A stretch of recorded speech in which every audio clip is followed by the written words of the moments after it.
Hey guys, welcome back to the Laid Back Homestead. I'm Crystal, and today I want to do a garden tour, kind of a garden update. When I was in the hospital this past Monday, there was a light freeze, I guess you'd say. We got down to 29 degrees here, which is unheard of for our area that early on. And that's really sad because it was the first year I tried to do fall tomatoes. So I'm gonna walk around, take an assessment, see what made it, see what didn't, and go from there because I've got more plants to plant out, but I may have to cut some losses. So one of the things that kind of caught me off guard the most was my big 8-foot tall Cosmo bit the dust. The branches lower to the ground weren't as affected, and my Thai pepper plant is still going strong. The garlic chives back there, they handled pretty much everything. But because everything else that I had planted in this bed basically got starved to death by this monster, I think we're going to pull that back. I am going to save seeds, though, to plant at my homestead property. Now, much to my surprise, my watermelons are still going strong. They took a little bit of frost damage to the leaves, like you can see, but this one is still actively growing. And even my basil survived, which is unusual. Normally, for me, my basil starts to take frost damage anything below 45 degrees. So I'm actually really surprised. And then another Thai pepper plant, which made it. Oh, my poor melon. Loaded down with peppers. My pepperoncinis, which I just did a whole harvest and pickling video. I'm going to have to come out here and get the rest of them before I lose them. Don't want to tempt fate again. Here I have my apple blossom snapdragons. They actually took off. They were not impacted at all. Bell pepper plant also did well, but as you can see, the cucumbers completely died off. I was very surprised to see that my bell pepper plants really didn't take damage. Now here, my poor garden paste tomato, as you can see, had tomatoes on it, but all of this brown bits here, that's all frost damage. So I don't know if I'll get anything ripe off of here. I've learned my lesson to start my fall tomatoes a lot earlier if I'm going to do from seed. Now this back bed is mostly cold tolerant things. The jalapeno did take some damage, but he was really scraggling along.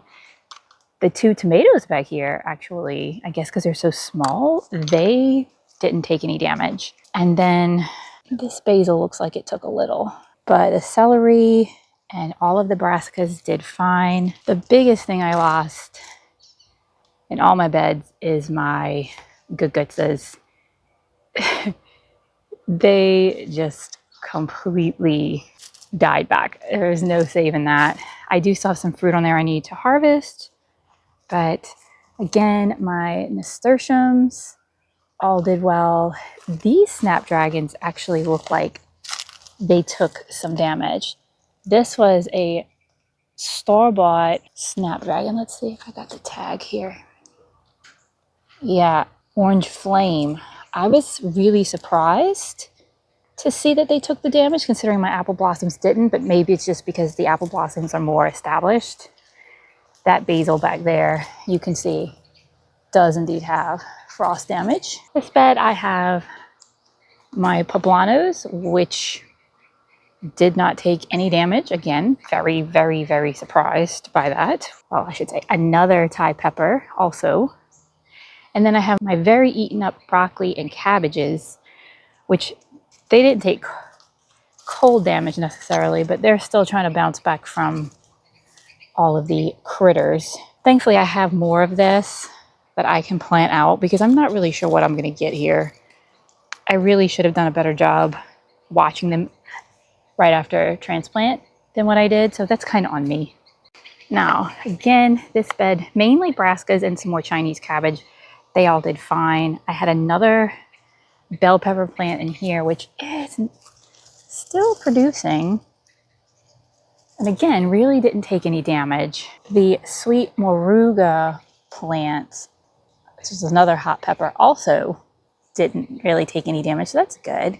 And then I've got volunteer tomatoes that I doubt will get anything to produce. My zinnias all died back. This was another tomato plant that we actually had over summered. We had cut it back real hard and it was finally producing again, but that's all frost damage at the top. So I don't know if I'll actually get them to ripen, but there's so many tomatoes on here in November. This would have been amazing if I would have started them in June. Dang. Now in this bed, my peas, I'm not sure what's going on with my peas. They either took some frost damage or they are suffering with wilt. I don't really know yet. Time will tell. But I have another bell pepper in here that isn't really producing, isn't really doing much but taking up space, but again, did not take the damage. And then these basils are really going strong. I couldn't get over the fact that I had any basil left in my garden at all. And again, a dead gagutza. Got one chilling up there. I'm just letting them completely mature so that I can harvest for seeds, because all those are volunteers. Now coming over to my fire pit and my hydroponic system, the things that were closest to the house or sandwiched between the greenhouse and the more open beds, nothing really took damage. The other thing is, hydroponically, plants tell temperature a lot with the root of the plant, and hydroponics, because there's a reservoir, it is a season extender. It extends my season both into the summer and it extends my season into the fall.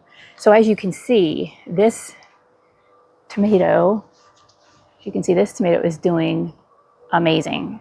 It is loaded with fruit. Side of there, that's the Brad's Atomic Grape. Doing great. My brassica is growing right along with it. Now, something that's really cool, this is only one broccoli plant, but off of the main stem, there's like a twin. So I will be really interested to see if I get two complete heads, because this is the first time something like this has ever happened, in my yard at least. And I do have some sickly peppers.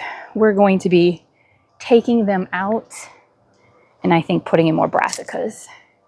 And then our cotton ball challenges are finally now taking off. They are doing glorious. But again, back here, I haven't been doing much with this whole area. My giant conguas are producing again. Don't know how much we'll get. I've pretty much abandoned this because this is all going to become hydroponics into the spring. I may come through and plant out more brassicas. Even my peanuts, at least the ones over here that were low to the ground, they didn't even take damage. So that's really cool. And I would not expect carrots to take any level of damage. But no, this peanut did take a little. But it's raised off the ground, so I guess that makes sense. Our DWC brassicas looking really nice. This is a wonderful way to grow if you are short on space. I love these systems. I'm actually asking for more for Christmas. We'll see, we'll see. The herbs, surprisingly again, my basil lived.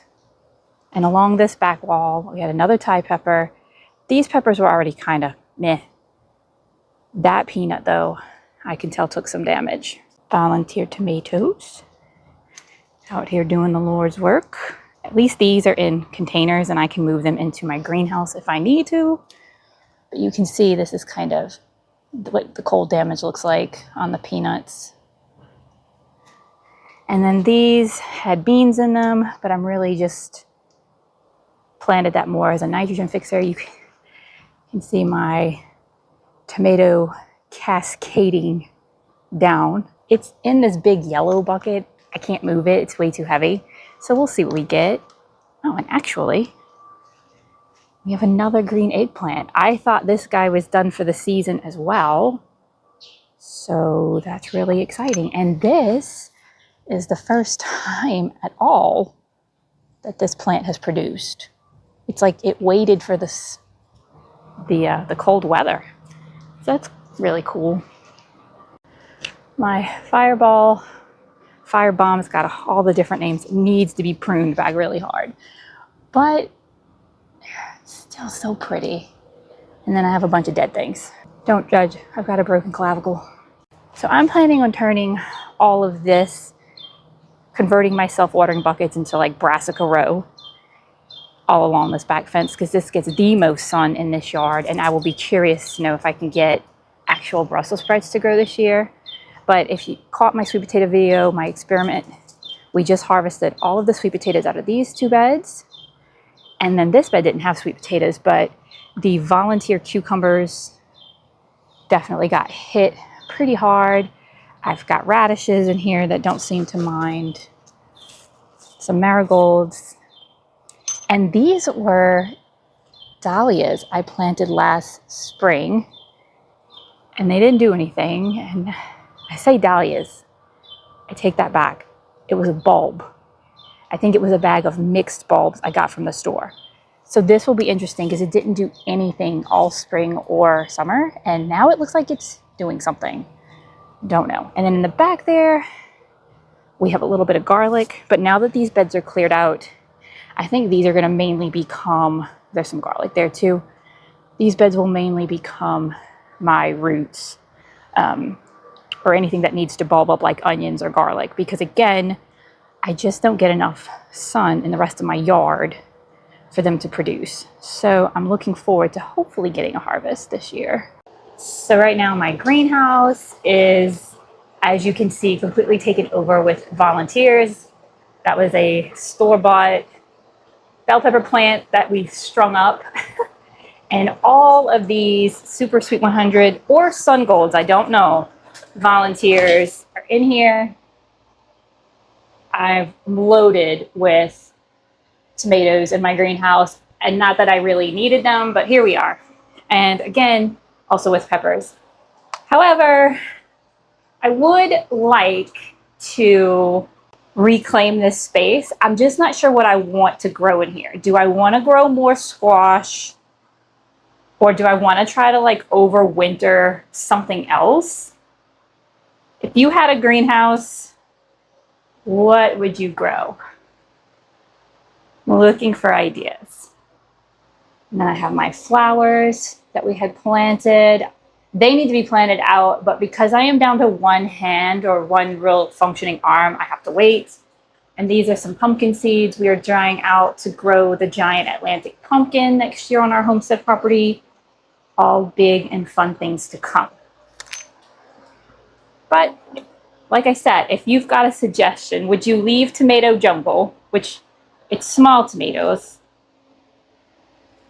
Would you come in and plant squash, or would you do a mix? I'm curious to know what people lean towards. I'll probably leave this guy in here for sure, because eventually my peppers out there are gonna die. The hydroponics can only extend my season so far, because we will get freezes here much harder than just 29 degrees. And the last leg of my journey, all my baby brassicas, and of course, our channel mascot, my chocolate coleus. I think it was chocolate. I need to go back and plant more of those seeds. But I'm going to turn all of that into these buckets, plant them out, and plant them where you can see I still have sun, because it's only like 2:30 in the afternoon. The rest of my yard is pretty shaded. So hopefully brassica row will produce. So I just wanted to do a quick little tour. Appreciate you coming along with me. Love to know what you're currently growing, or what you're able to currently grow wherever you are in the world. I'm always looking for new ideas, and I have a ton of seeds that I need to sort and order more. So that's all very exciting. So if you like this video, give it a thumbs up. If you're into gardening and homesteading content, I encourage you to subscribe. And until next time, stay blessed.